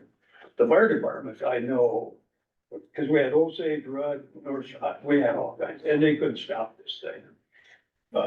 What? 1600. Who's the liability going to be on this? And the landowner, does it go back? I heard some of it even goes back to the landowner that has one of these. Is that? I can't really speak to liability, who's at fault, I'm not an attorney. But one thing we could possibly have in the ordinance is make sure there is liability insurance from whatever developer may be applying to a sufficient amount, and that can be set by the ordinance or what have you. Liability insurance could be a requirement. I'm not gonna speculate on whose responsibility is, if there ever was a lawsuit. Well, somebody should, shouldn't they? I mean, Contact your smart, insurance agent. I mean, you know, this, the supervisor, I mean, this is a pretty important question. I can speak to that partly on who's responsible, because the fire you're speaking of is really close to my place. Yeah, just about took it. Yeah, and, so when a fire like that happens, the fire chiefs are very interested in knowing who lit the match. And those are the people that are responsible. So, in that case, we know how it started, but I assume, based off my experience, that it would come back to the owner of the winter, would be my assumption. I don't know that for a fact, but the fire chiefs get pretty motivated and they wanna know now. What happens if if the company is no longer there? What happens if the company sold it to somebody else? What happened? I mean, that's, it's hard to foresee some of this stuff in the future. But Sorry, what was your name? Wendy Fullerton. So typically, depending, there's a couple options procedurally that may be established, as like for what sort of procedure, a turbine may go through. The most traditional is what we call, there's a few terms you may hear. One's conditional use permit, which is what the Floyd County ordinance uses. Or special use permit or special exception. Those are kind of interchangeable. It goes through a body called your Board of Adjustment. Floyd County has the Board of Adjustment, and they would issue, if there's a developer that applies this new ordinance, and we use that procedure, we may also, another option is rezoning, but the idea will be there'll be conditioned in a specific permit that gets attached to the farm, not necessarily the developer. Development like a wind, you would make that permit transferable, so any developer that sells, a farm under that permit inherits that permit, so the requirements don't change with a new owner. They're just as beholden to that permit and the requirements under the ordinance as the previous owner, the original owner, so that would be something that I would recommend that we have in any permit that's issued or any rezone that's issued as a condition of approval. So hopefully that. But it doesn't protect us from 10 years from now when the company, they just say, we're leaving, we're done with this, there's new technology out there, and these windmills stand there in your property. There's no company to go back to. Another thing that is very common and will be in the ordinance is usually there is, I heard a reference earlier about like surety bonds, but basically some sort of financial security that a developer would have to post to it. It's becoming more common and wise to also update that. I know Julie referenced like the cost of decommissioning or the cost to remove. So if there ever was a situation where there was abandonment or, who knows, right? What could potentially happen, weird things do happen. But then that's in place that the county can come in to have it removed with the financial security item or tool that was put in place at the time of the development. So that is designed to protect the landowner. Yes, sir. Isn't there like 1,000 yards of concrete under the ground? I don't know. I can't. I'm pretty sure there is. I'd rather have. Can I cover that one? Yeah, go for it. I'm Mike Klein. He's like. I work in rural concrete. I've done 4 of these farms. I've done one in Buffalo Center, I've done one in Alexander. I've done one in Stratford, Iowa, just did the one in New Hampshire. The average base of them, if you look at it, you start out with a mat down below, so before they can put any bar on top, there's about 35 yards in that base. And that, just on mud mat alone. And let these guys even agree with me on these, it just matters which one's going up, there's 3 different styles in New Hampton. Average one of them are about 600 yards just for the base alone. That's not including the pedestal that goes with it. There's about another 40 yards in the pedestal of it, so you're looking at about 700 yards total. And then you got, like, say, all the bar to go with it. I mean, there's a ton of bar there. So I'm pretty close on that. It might be smaller ones. I said there's ones like I think the ones in Alexander were 550 was an average of them. The ones in Stratford, they're the biggest ones in Iowa right now are roughly about the same as what's in New Hampton right now. So that kind of helped you out. It looks like a big pamphlet when it's done. It really does. Plus, you gotta stabilize the ground when it's done. So you stabilize the ground too, and I don't know how much goes into the stabilization of it. I know you have tankers out there, 2 to 3 at a time, to stabilize the ground around it, so it's stabilized, so it actually holds that up, so it don't make. So besides the base, Besides the base. The stabilization, I don't know what's under the stabilization. It's that's what I see. And I see stabilization in a lot of places. We did a parking lot up in Powhatan that they stabilized ground, the whole ground. And that's just common practice anymore to stabilize stuff so I don't move it. Appreciate it, Mike. Yes, we'll kind of treat this as a second round, and we'll give you a second round of comments that some of you have commented twice already. I do want to put into the record some comments from the actual Floyd County residents who sent us some letters. So I'll briefly read this as fast as I can. This gentleman's named Patrick Murfield. I reside in Floyd County within 2 miles of the current Mid-American wind farm west of Charles City. It was put into service in 2008. I travel past this wind farm 4 times per day on my way to and from work.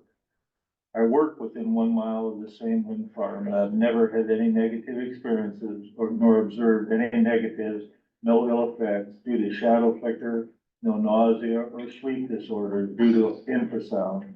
These wind turbines are producing much needed electricity without any negative effect. I have not heard of nor observed wind tower fires, any accidents, and have not heard of any negative environmental effects associated with the current Floyd County Mid-American wind farm. I have heard arguments of opponents of wind turbines, and as a steward of the environment, was concerned that wind turbines may not be as good for the environment as originally thought. So I decided to investigate their arguments, and here's what I found. Please bear with me, it's documented, he has references, so. I just want to put it at the record. Opponents of wind turbines say that wind turbines are a major cause of eagle deaths. This is not true. Research conducted by the U.S. Fishery and Wildlife Services in conjunction with Michigan State University and the Michigan Department of Natural Resources studied the death of 1,500 eagles. The leading cause of death was determined to be vehicular trauma, i.e. being hit by cars. The second leading cause of eagle deaths was determined to be lead poisoning, which occurred when they consumed lead shot in fishing sinkers. The third leading cause of eagle deaths was determined to be loss of habitat. Eagles are protected by the Bald Golden Eagle Protection Act. Recent proposed amendment determined in regard to setbacks for wind turbines was 660 feet for bald eagles and 2 miles for golden eagles. As the number of wind turbines increases, so does the eagle population. Wind turbines are not killing eagles in great numbers or even small numbers. 2. Opponents of wind turbines say that wind turbines kill other wild forms such as bats. This is true.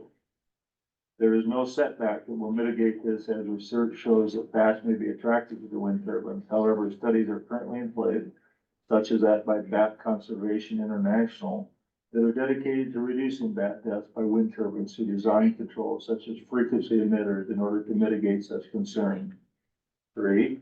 Opponents of wind turbines say that wind turbines are the cause of fire. Wind turbines cause fires are rare. Wind Systems Journal article, Turbines and Fire Risk, states that while exact statistics cannot be determined from publicly available data, the number of wind turbines to catch fire per year varies between 1 in 2,000 to 1 in 15,000. This translates into a risk between 0.0067 cents to 0.05%. Newer wind turbines have mitigation features installed, such as lightning protection systems, further enhancing their already impressive fire safety record. 4. Opponents of wind turbines say that wind turbines cause shadow flicker. True, but so do semi-trucks and clouds. An article entitled Wind Turbines and Human Health, published by the National Library of Medicine in their journal, states that while, quote, wind turbines can be a source of annoyance for some people, unquote, there are no connections between wind turbines and negative effects on human health. The study further determined that people receiving monetary compensation for wind turbine companies experienced little to no negative health effect, and those who did not receive monetary compensation perceived that they experienced negative health effects, but of these, none was determined to have originated in the effects of wind turbines. 5.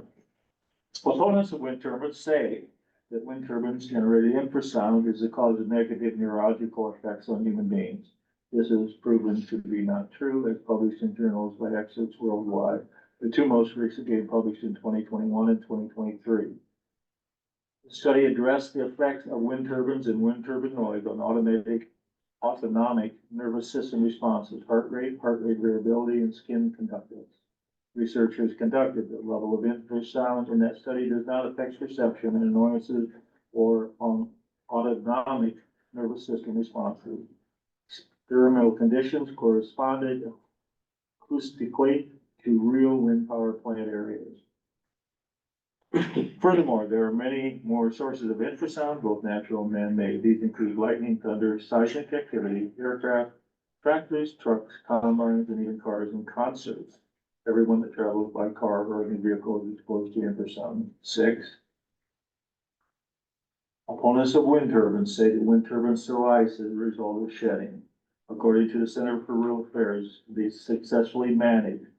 Its distance of travel when flown varies depending on such factors as blade speed, weight, and the size of the ice, the position of the blade, dislodge, etc. Heating systems integrated into the turbine are an active measure for preventing ice formation. The effectiveness of these systems depends upon the ability of personnel to identify icing conditions and activate the systems to address icing. In summary, I believe wind turbines provide an essential method of producing clean energy, freeing us from reliance on fossil fuels. I think components of wind turbines are promoting needless damage to our environment by extending the use of fossil fuels and promote having to look at risky energy sources such as nuclear power. Such environmental damage can be prevented and eliminated by using green energy methods such as wind-generated electricity. Electrical demand is increasing, not decreasing. I think the quote, "not in my backyard," unquote, mentality of opponents of wind turbines is not acting in the best interests of all. We need to think of the environment that we want our children and grandchildren to attend to. For all the above reasons, I respectfully ask the Planning and Zoning Commission to recommend to the Board of Supervisors to not amend, revise, or replace section 7, subsections W and X of the current Floyd County zoning ordinance, with the exception of increasing the setback distance of the tower from the current 115% of the total extended height to 150% of the total extended height in order to adequately manage ice shedding. Thank you, sincerely, Patrick Merkel.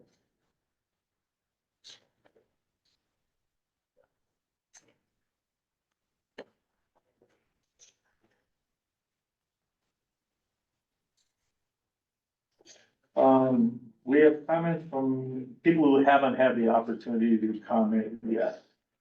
Yes, sir. Well, Larry Floyd. Thank you, Ray. You know, in response to that, just a little bit, I don't have very many semis driving by my house causing any wind or any, sun flicker or anything like that, shadow flicker. Doesn't happen very often. In fact, I don't think it can, but, anyway, some of those things are probably very true. I know my neighbor will argue the sound very, very, adamantly that, he has some issues. But those being said, we can argue those things all day long. I just think for you, the board, you need to make sure that they can encroach on personal property, on the other landowners that aren't participating, or the, person that just has a residence out there. I think you gotta make sure they just spent good money for theirs. They didn't sign up to have shadow flicker. They didn't sign up to have to listen to it. You know, a truck does go by, a car does go by. That wind might blow that right direction for 48 hours and the noise don't go away. Next thing I think you need to look at is, and I think you already have, you touched on it, was the escrow account in order to, remove them if the time comes. And then I really like the idea of the, radar controlled lights or whatever, however that works to shut them off. That's probably one of the biggest things that bugs me is to be able to sit outside and you look at night and you see that. That's why I enjoy Go Away. I've got a place in, Mitchell County. And now Mitchell County, when you used to be able to sit out by a campfire in the dark and you didn't see anything but dark and you could see the sky, now damn red lights all over. The other thing that happened doesn't impact you, but it was interesting to me the other day. I do raise some seed beans, and in my contract with the seed beans, and they wanna know if you have a, wind tower. And I don't quite know, I think I have an idea what, but I can't plant seed beans within, I think the setback is not great, it's 165 or 175 feet. I think with them, it's about electrocution, because they have kind of the same thing with, irrigation. So I'm thinking it's about electrocution, which I don't understand, but it's real. I've never seen it before, just showed up this year. All right, thank you, Larry.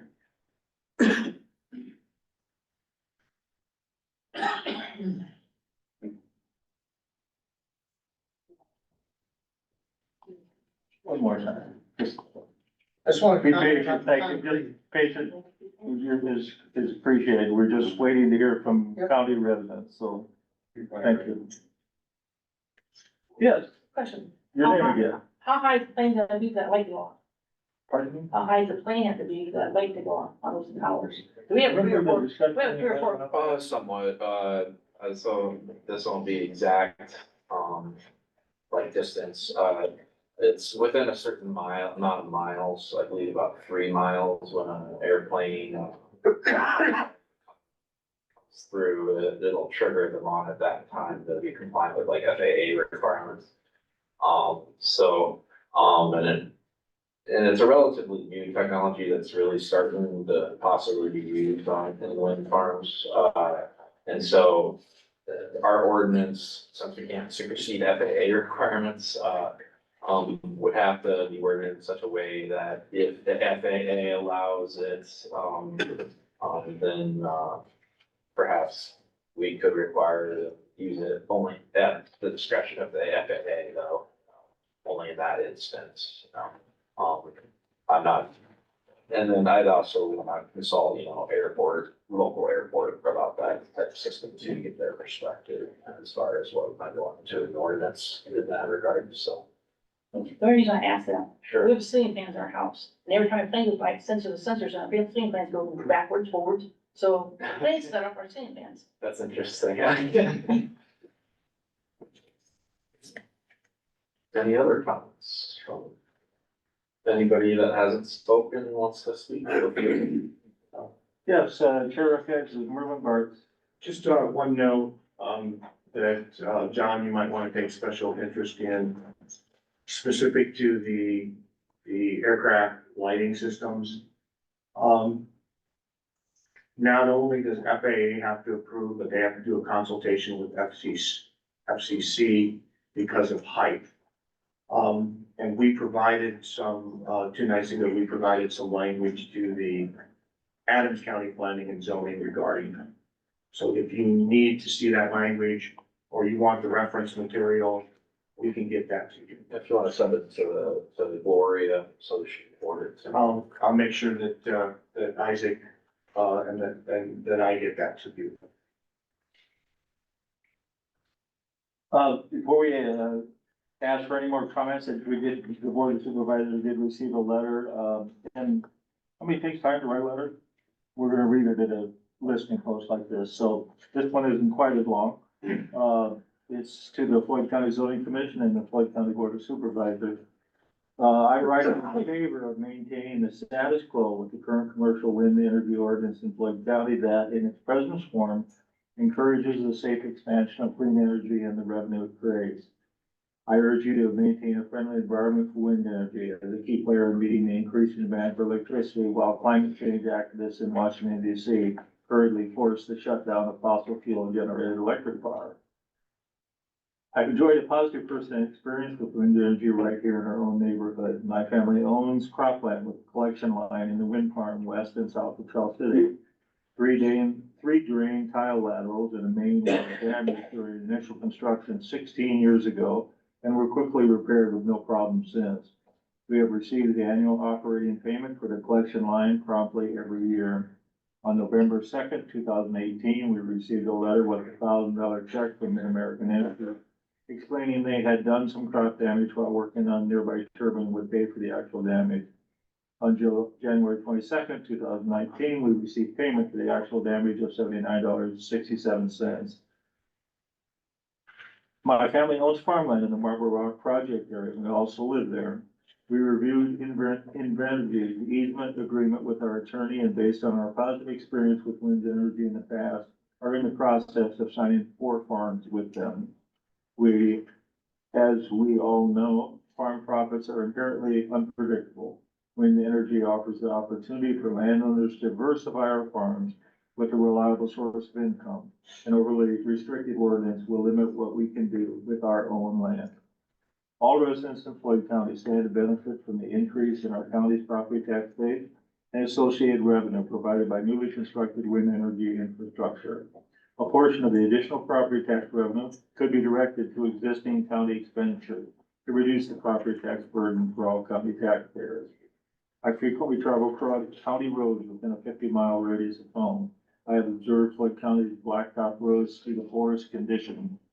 Property tax revenue from wind energy would be well spent on expanding the resurfacing of county blacktops and maybe even paving some farm market gravel roads. Thank you for your time and effort to work through this process on behalf of our county. Sincerely, John Murfield from Rockville.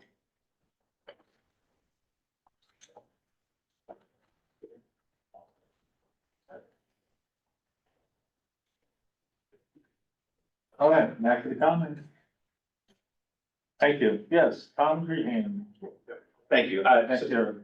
Tom with NextEra, and I just wanted to let everybody know that NextEra is here. We've been looking at a project in the county. I think we've been at all the meetings. We've been both open about our project and understand that we're here to be just to help develop something that works for everybody. I think we've been participating in these in hopes that an ordinance that would be crafted would be not only protect the private property interest, but also provide the opportunity for economic development and future expansion of wind energy in the county. I just wanted to let folks know that we are here and trying to be a part of the county in a positive way. We develop projects across the state. Generally, when we develop a project, there's also an operations and maintenance center. We employ local folks. Where our wind farms are, you can call somebody and have them, if there's a problem, there's an issue or a concern. We have folks that are in the area and support those projects. So we'll continue to be here, answer questions, and provide feedback as needed. So I just want to let everybody know that we are here representing. Yes, Chair recognizes Roger Mulcahy. Roger Mulcahy. Well, what I was wondering, approximately where are these wind generators scheduled, maybe even thinking about going? All right, we've got people here that can answer that. Generally speaking. I recognize a representative from Invenergy and one from NextEra to answer those questions. Roger, maybe tell them where you live. Live by the ethanol plant, don't you? Yes. Okay. Yeah, I'm just very close to the ethanol plant. I have an airstrip there. That airstrip is part of my income. I build aircraft there. We test fly aircraft in and out of there. Having wind generators really close there would be very detrimental to me. That'd take me out of business. I think we have to be respectful of the existing land uses as we develop our projects, and we have setbacks that we have to comply with, adjacent to airstrips and fields of that nature. So, those are all taken into consideration as we develop projects. Right now, as I watch the red lights south of us, actually, at night, I see those red lights. That's 2 miles away from me. That's a visibility check for me. And I look up at Floyd to at the filling station up there, the big heart on Love Station. That's 2 miles for me. I know what my visibility is supposed to be. So I don't mind seeing that, but I just don't want them really close to me. Thank you, Roger. Yeah. Isaac, did you hear the question? Yeah. I certainly would defer to Isaac if he would like to answer. Isaac, would you like to tell us generally or specific as you can where the wind turbine Invenergy is planning put it, point count. Yeah, definitely. And I can definitely meet the representative, whoever's speaking. I didn't catch your name, sorry. But I can provide a map to you of where exactly we are. We definitely want to talk to you about where your airstrip is as well. We want to work with you to make sure that we can, coincide with our participating landowners, who have signed up to our easements and with our turbines, and then your airstrip as well, and just to hear about any of your concerns that you have. And speaking to those, flashing red lights, there is that new technology of ADLS that is also there as well. So would love to speak about that with you as well. Merlin, if you could give him my number, I could definitely talk to him about that. But to speak more plainly about our project area, we are south of that Highway 18, I believe, and we are south and west of Charles City. We are not going to be too close to the MEC existing project there, but we'd kind of like half moon around that project. And so that's currently what we have planned. We don't anticipate starting any construction until 2027. And we'll keep you updated on our development there. It's all going to depend on, where we sign up land and how our engineering and environmental studies all pan out. But I've spoken about that over the last couple meetings and don't want to take up any more time. Mark, may I add one thing to Isaac's comment? Go ahead. So Roger, just so you know, we did meet with Mr. Bill Kyle from the Airport Commission, and he actually notified us or told us about your airstrip. So I've been out past there, and certainly, as the gentleman from NextEra mentioned, that particular current land use would be taken into consideration for separation distances, just as we would be considering separation distances from the Charles City Airport in conversations with Mr. Kyle and some suggestions that he's given us. So I'll get you Isaac's information. We did file, and I'm not sure, Gloria, maybe you can answer this. I'm pretty sure in our presentation, we had a map filed and it should be on your county's website. So that would actually show you Invenergy's proposal. Mike's gonna have to answer in regard to NextEra's proposal, but the Invenergy proposal was filed in a presentation. So you can actually, unless it's not been entered into the county website as a document, we supply Have you it. started anything on a website yet, Jeff? What's that? Have you started anything on the website? I don't have any of that information. The page, but the page. Oh, the web page? We provided that information to the county supervisor, so it's a public record. I guess my question is, where is it? I mean, we could provide it again, but Why don't you do that and we'll make sure it gets posted on the county website. We definitely want to be very transparent with where this is proposed to be located, so if it hasn't been done so far, we'll make sure that's happening. I think you might have to engage Bernie or Jeff to create the Right, website. it's Jeff or Bernie will have to put it up, but they're both employees of the county board of supervisors, so consider it directed to do that. Thank you. I have a question. Yes, your name. Wendy Gold. Thank you. So it feels like these companies came in and they're talking to the farmers ahead of trying to get the county or ahead of the county being involved in it. So now the county's getting involved in it. That's where you guys are all getting involved in it, right? Yeah, that's a pretty good Okay, so what happens? So what happens when all these, say, I'm gonna use myself, say I sign up the farm before the county gets all the regulations. These companies have their regulations in place. So then what happens? Because then the county comes in and says, I want something, or we want something different. What happens? Well, currently we have a moratorium in place. I understand that, but what's gonna happen? Nothing moves fast. Right. So the moratorium means that we're not going to approve a wind turbine permit. I think we've heard commentary that it's not coming till 2027 at the earliest. We're not approving any permit for a wind turbine until such time that we have a redrafted ordinance in place. So anyone that has signed an agreement with a wind turbine company to allow for siting on their property is their business.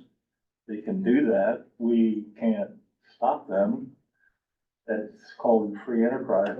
They can do with their property. You don't what have they to talk to want. me like I'm an idiot. Because I'm very sorry. Yeah, I'm very offended by the way you've handled this meeting, actually. But go ahead. Okay, so we are in the process of rewriting, the ordinance. And any agreement that's signed by a wind turbine company with any individual land company will in effect be, bound by, any changes in the zoning ordinance that is recommended by the zoning commission and approved by the supervisors. Just to kind of add on a little bit. Yeah, it's pretty typical where they'll do negotiations with landowners and they'll sign, a particular developer will sign up a general agreement for a particular area. To my understanding of current projects that are going on right now, as far as, their study of a potential specific project. They're trying to see if something is feasible for the area, that sort of thing. And those are, to my understanding, at least several, years away. The county hired us to try to be proactive, so we have something in place before a potential application can come. So any new requirements we put in place, they'll be bound by. Yes, sir. Mike, Back to the project. your name again, Mike? What? Your name again? Mike Clank. Thank you. The project in Boone actually took them 10 years to get it approved, to actually run it. They worked 10 years on that project, to even get it started, IEA. This is the guys from IEA, the ones that actually did the project down there. Told me it was a 10-year thing before they even got started with anything. So that helps you out there too. That was any to get it negotiated to where they wanted to run it.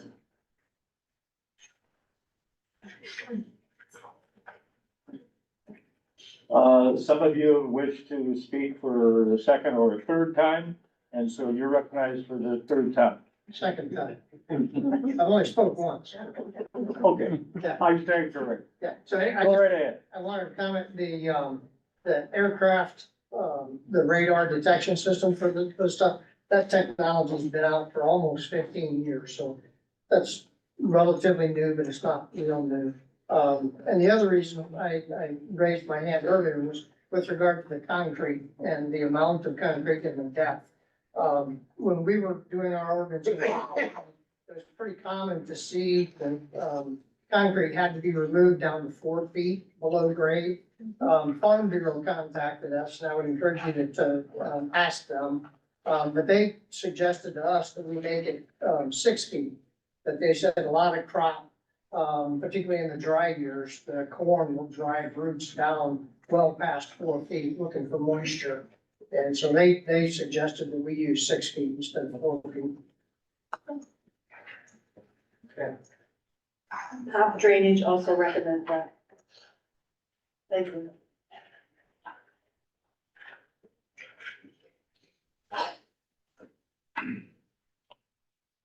Anybody else that would like to speak?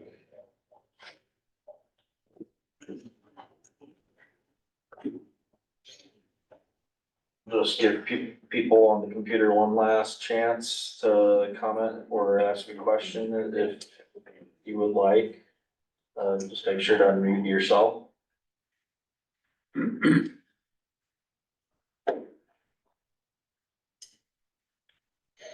All right. Yes, I'd just like to thank, Mike Carberry, Bright Future Iowa. I'd like to thank the board and the Planning and Zoning Commission for doing this.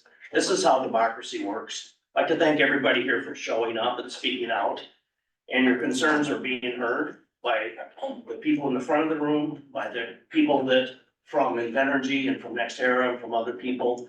This is how you create good policy, is to talk And this is democracy at its finest. So I want to thank everybody here for showing up and speaking out. This is how good policy gets created. So thank you. Any final comments before we have closing comments from the commission or the board of supervisors? I was gonna actually, the Oh. gentleman that was back there, that wasn't Okay. able to pull up on the website, so. Someone wanted this, photo shown during the He was meeting, we didn't put it up. somewhere. I don't know where it's taken. Right there, right there. Way in Just the raise corner your- back here, Mark. I'm forward-winded. I'm sorry. What's your name? Will you please come stop that train? Cause I hate it. Okay, so there's always like cars as I fall off them. Cars, engine fire. Are you gonna give up your car? Really? So what the picture is lots and lots and lots of turbines. And even though I'm for wind energy, I don't want to see that. Okay? Yeah. So. Scott, I think you had your hand up, you only. Yeah, just one last question. Go ahead. So you guys talked about the setbacks for the wildlife areas, eagles, migrating birds, bats, that type of thing. So have you already got the information for that? Has the zoning board gotten that information from the DNR, or who's providing that information to you? What the setback should be in our county along Flood Creek, along different areas of the county, that Shell Rock, that type of thing? Where are these setbacks? Has the DNR provided you anything? Or any? We had received in previous meeting the recommendation that the DNR had. There was, so at our first listening session, there was a consultation letter that a landowner brought up. So this is a steady phase, so we're still kind of gathering. Okay. We appreciate there was some further information, actually quite thorough information that were provided.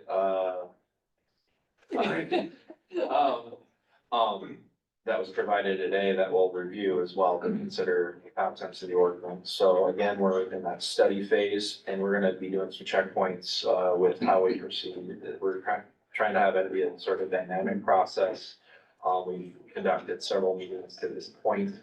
And we'll kind of decide how we want to proceed forward during this process. Yes, I'm working on a draft as we go through this process as well, but I'm editing as, it's fairly early on. So we estimated about a 4 to 6 month process, or about 2 months in, so far.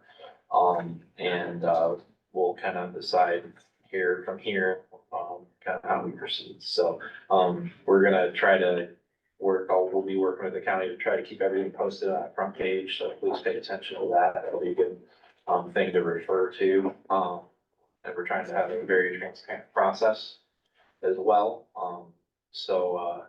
Yeah, I guess with that, we appreciate everybody coming. I guess if you had one last comment, feel free, if you have a quick comment. Yes. So great.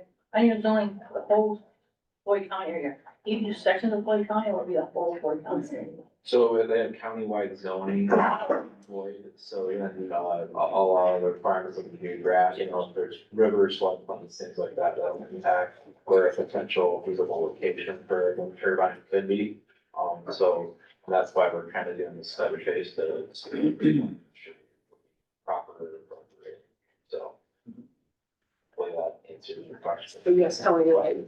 Yeah, but yeah, countywide, so it'll apply to any wind project that we're also doing battery storage, that's, the utility scale battery storage, which is also becoming more popular. So, Floyd County is actually one of the first, and very few that have that element, in their ordinance to date. So that's another thing that'll be, an element in the ordinance that we're updating. So again, thanks again. And, I guess pay attention to the website.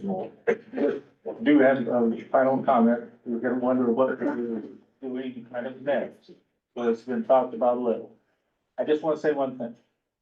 This board passed a resolution, I think it was November 20th, calling for this moratorium where we set out this process that we're involved in. And we contracted with NIACOG.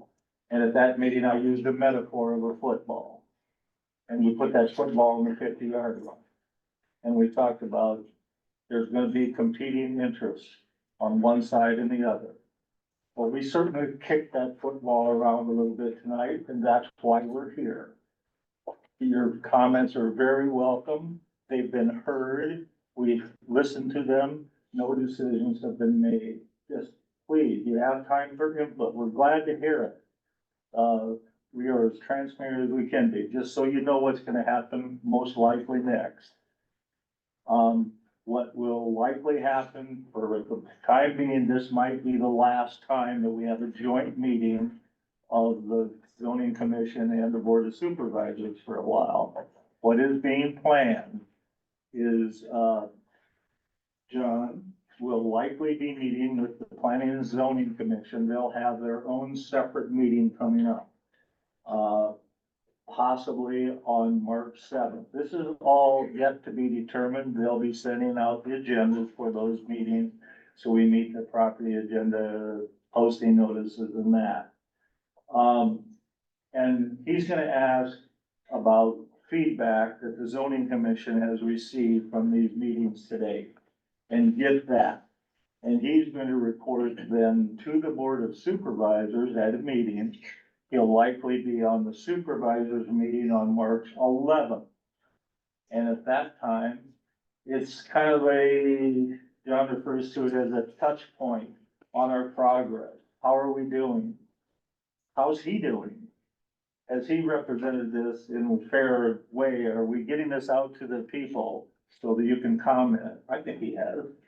And I'm learning more at these meetings. So I think that's what's gonna be happening. That's the purpose of gathering feedback on the process so far, how the board feels about being informed on wind turbines and battery storage.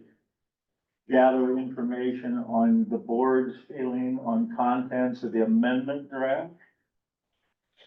And report feedback gathered from the planning and zoning commission. We have a plan. We're going forward. We want to keep you informed about it.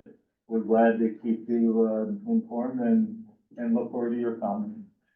Just to elaborate a little bit on that, yep, I appreciate you bringing that to light there, Mark. Yeah, the first step will be talking with the planning and zoning commission. We won't be holding public hearings, but we've been having these public meetings to gather your input. The purpose of that discussion with the planning and zoning commission and also then to the board of supervisors is just the planning and zoning commission, since they're volunteer citizens that have been appointed to this commission, get your feelings about how we may, what further information you wanna gather, how you feel about your understanding, what you learned. I'll have some specific questions on certain aspects procedurally that should go, and I'll lay that out for you as well. And then we'll go to the board of supervisors to report your feedback for them, since they will ultimately be considering a proposed draft when we get to that point. So it's gonna be fairly dynamic, and we'll talk about what we wanna do proceeding with the supervisors and based on your feedback and their thoughts as well from kind of what we've had during our sessions. So again, thank you very much. That's kind of where we'll be at, kind of decide how to move forward from there. Is there anything further you'd like to add, or we have the zoning commission, Dean? Just that this March 7th meeting is open to the public. It's just that it's going to be a discussion amongst the commission. But it's not a closed meeting, I don't. Yeah, and also just to say, we don't have a full draft of the amendment to the ordinance has to go through a public hearing process as well, so we're by no means done. So you'll still, when we actually have content of a draft, the public will have opportunity to make comment on the draft and that sort of thing. That can be amended and so forth, as instructed by the supervisors. So again, there was a question maybe in the back. I did look up the distance between the wind turbine and the house, it was 1,352 feet. 1,300, okay. Well, hope you all have a great night, drive safe, the drive. Their, motion to adjourn. Been moved by Supervisor Kiefer, second by Jordan. Thank you.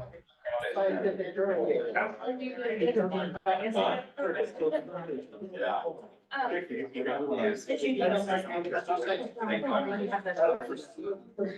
have to.